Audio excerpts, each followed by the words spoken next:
Hello friends, welcome my YouTube channel. मैं हूं मोहम्मद लतीफ़ advocate. दोस्तों, भाइयों बहनों, अगर आपने हमारे इस चैनल को अभी तक सब्सक्राइब नहीं किया है तो इसे आप सब्सक्राइब ज़रूर कर लें और बेल आइकन के बटन को भी प्रेस कर दें। और अगर आपका कोई सवाल है तो आप हमारे कमेंट बॉक्स में जाकर अपने सवाल को लिखकर हमसे पूछ सकते हैं। आप हमको टेलीफोन भी कर सकते हैं। दोस्तों, आज बात करते हैं धारा 126 आईपीसी की। ये धारा भी भारत के मित्र देशों से जुड़ी हुई धारा है। ये भी मित्र देशों से जो संबंध अच्छे हैं जिन देशों से, उसके संबंध में ये है।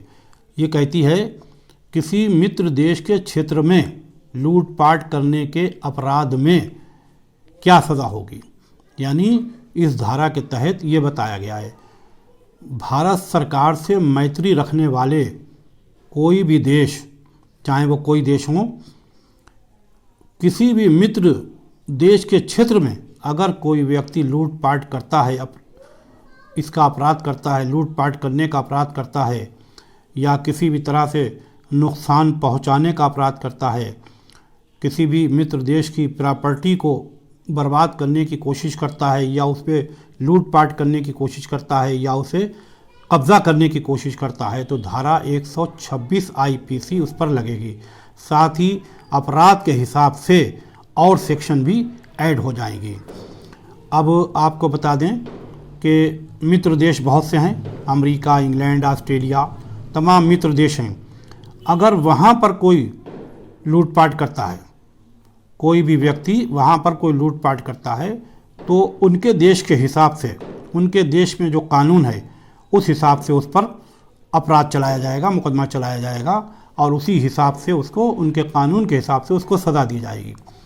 लेकिन भारत सरकार के जो मित्र देश हैं, उनकी जो प्रॉपर्टी अपने देश में है, यानी भारत में है, उस प्रॉपर्टी के साथ छेड़छाड़ करना, लूटपाट करना या उसको बर्बाद करना अगर किसी ने किया तो उसको इंडियन पेनल कोड की धारा 126 के तहत उस पर कार्रवाई की जाएगी।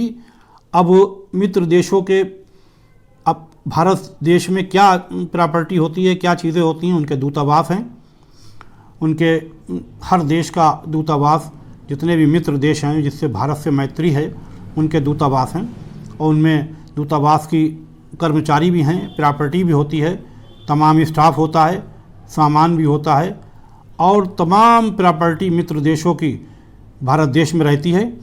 अगर उससे कोई छेड़छाड़ करता है, यानी उसमें लूटपाट करता है, डकैती डालता है, या उसमें कोई किसी तरह की मारपीट करता है किसी उनके कर्मचारी के साथ, मित्र देश के किसी कर्मचारी जो दूतावास में नौकरी कर रहा है उसके साथ अगर कोई घटना करता है, यानी उन्हें मारपीट करता है, उन्हें लूटता है, तो फिर धारा 126 आईपीसी लगेगी। साथ में अपराध के हिसाब से और सेक्शन भी ऐड हो जाएंगे।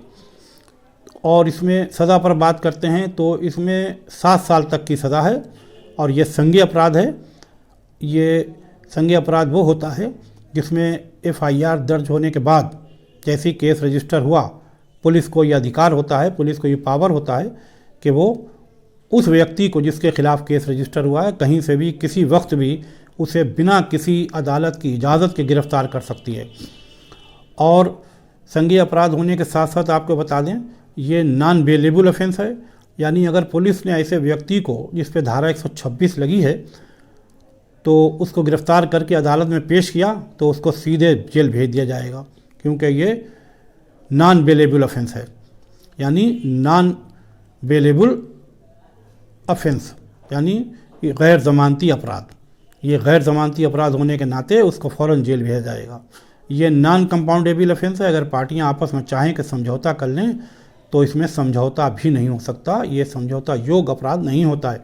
ये गंभीर किस्म का हीनियस अपराध है। ये सेशन ट्रायल केस है। ये मुकदमा सेशन कोर्ट में, यानी सेशन कोर्ट जो ज़िला कोर्ट कहलाती है, सत्र न्यायालय में ये चलेगा।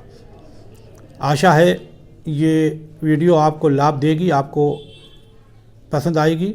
अगर आपको पसंद आए तो आप इसे लाइक करें, शेयर करें और ज़्यादा से ज़्यादा लोगों को शेयर करें कि भारत के जो मैत्री देश हैं उनकी जो प्रॉपर्टी भारत में है उसके साथ कतई लूटपाट छेड़छाड़ बिल्कुल ना करें।